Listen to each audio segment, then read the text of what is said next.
படகோட்டி. ஒரு அழகான கிராமம்.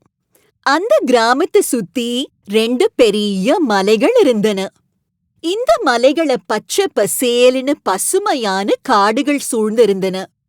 இந்த காட்சி பார்க்கறதுக்கு மிகவும் ரம்மியமா இருக்கும். இந்த பெரிய மலைகளுக்கு இடையில ஒரு ஆறு ஓடுச்சு. அதனால இக்கரையிலிருந்து அக்கறைக்கு போகணும்னா படகுல தான் போகணும். ஆமா, படகு சவாரி இந்த ஊரோட முக்கியமான அம்சமா இருந்துச்சு. இப்ப நாம அங்க இருக்கிற ஒரு படகோட்டிய பத்தி பார்க்கலாம். இந்த படகோட்டி தினமும் 6-7 முறை இக்கரைக்கும் அக்கறைக்கும் படகு செலுத்துவாரு. அப்படி போகிற வருகிற போதெல்லாம் பயணிகள் கிட்ட மிகவும் அன்பா பேசுவாரு. பள்ளிக்கு போற குழந்தைகள், வேலைக்கு போற பெரியவங்க, வியாபாரத்துக்காக போறவங்க, முதியவங்கன்னு தினசரி ஒரு 30-40 பேர் வரை படகுல பிரயாணம் செய்வாங்க. சில சமயத்துல நம்ம படகோட்டி தினசரி நடக்கிற சம்பவங்களை படகுல பிரயாணம் பண்றவங்களுக்கு சொல்லிக்கிட்டே படகு செலுத்துவாரு. அதனால இனிமையான படகு பயணமா அது இருக்கும். ஒரு நாள் எப்பொழுதும் போல படகு கிராமத்திலிருந்து எல்லோரையும் அக்கறைக்கு கொண்டு போக தயாரா இருந்துச்சு. படகோட்டியும் ஒவ்வொருத்தரையா படகுல ஏத்திக்கிட்டு இருந்தாரு. அப்போது ஒரு வயதான பாட்டி கூட நிறைய காய்கறிகளை எடுத்துக்கிட்டு தள்ளாடியபடியே படகுல ஏறினாங்க. எல்லோரும் உட்கார்ந்ததுக்கு அப்புறமா படகோட்டி படக செலுத்த ஆரம்பிச்சாரு. படகோட்டி அந்த பாட்டிய பார்த்து, பாட்டி, என்ன காய்கறி எல்லாம் வச்சிருக்கீங்க அப்படின்னு கேட்டாரு. பாட்டி உடனே வெங்காயம், தக்காளி, கத்திரிக்காய், முருங்கக்காய், வெண்டைக்காய், பூசணிக்காய், வெள்ளரிக்கான்னு சொல்ல ஆரம்பிச்சுட்டாங்க. அப்படியே பேசிக்கிட்டு இருக்கும் பொழுது கொஞ்ச நேரத்துல படகு கிராமத்துக்கு அக்கறையில இருக்கிற ஒரு சின்ன நகரத்துக்கு வந்துருச்சு.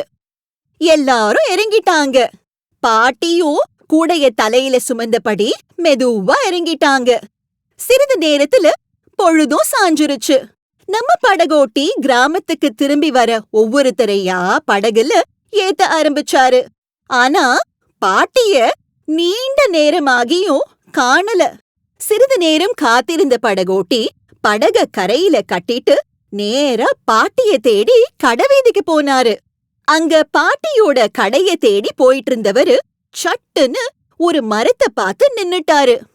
அங்க பாட்டி மயங்கிய நிலையில அந்த மரத்துக்கு கீழே சாஞ்சபடி இருந்தாங்க.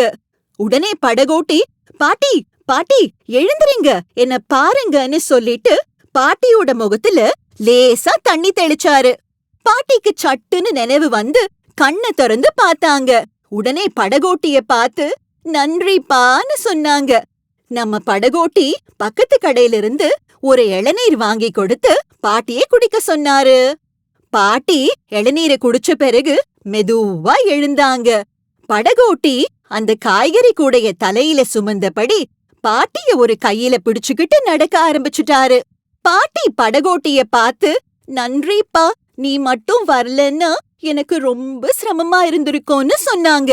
படகோட்டி சிரிச்சபடியே, அதான் நான் வந்துட்டேன்ல பாட்டி, கவலைப்படாதீங்கன்னு சொன்னாரு. பாட்டியின் கண்ணிலிருந்து ஒரு சொட்டு கண்ணீர் படகோட்டியோட கையில விழுந்தது. இப்ப உங்களுக்கு ஒரு செய்தி. நாம எல்லோரும் வயதானவர்களுக்கு எப்பொழுதும் உதவி செய்யணும். முக்கியமா அவங்களுக்கு மரியாதை கொடுக்கணும். என்ன, சரிதானே? இப்ப படகோட்டி என்ன சொல்லுவாரு? டாடா டாடா. கதை ஆசிரியர் மற்றும் கதை சொல்லி ஷர்மிளா தேவி சிவகுமார். தயாரிப்பு professor doctor VPR Sivakumar, Mallankinaru. இந்த கதை உங்களுக்கும் உங்க குழந்தைகளுக்கும் ரொம்ப பிடிச்சிருந்தது அப்படின்னா ஆட்டுக்குட்டி சேனலை சப்ஸ்கிரைப் பண்ணுங்க. மறக்காம குழந்தைங்க வச்சிருக்கிற உங்க ஃப்ரெண்ட்ஸுக்கு இந்த வீடியோவை ஃபார்வர்ட் பண்ணுங்க. இது மாதிரியான பல கதைகளுக்கு நோட்டிபிகேஷன் பட்டனை கிளிக் பண்ணுங்க.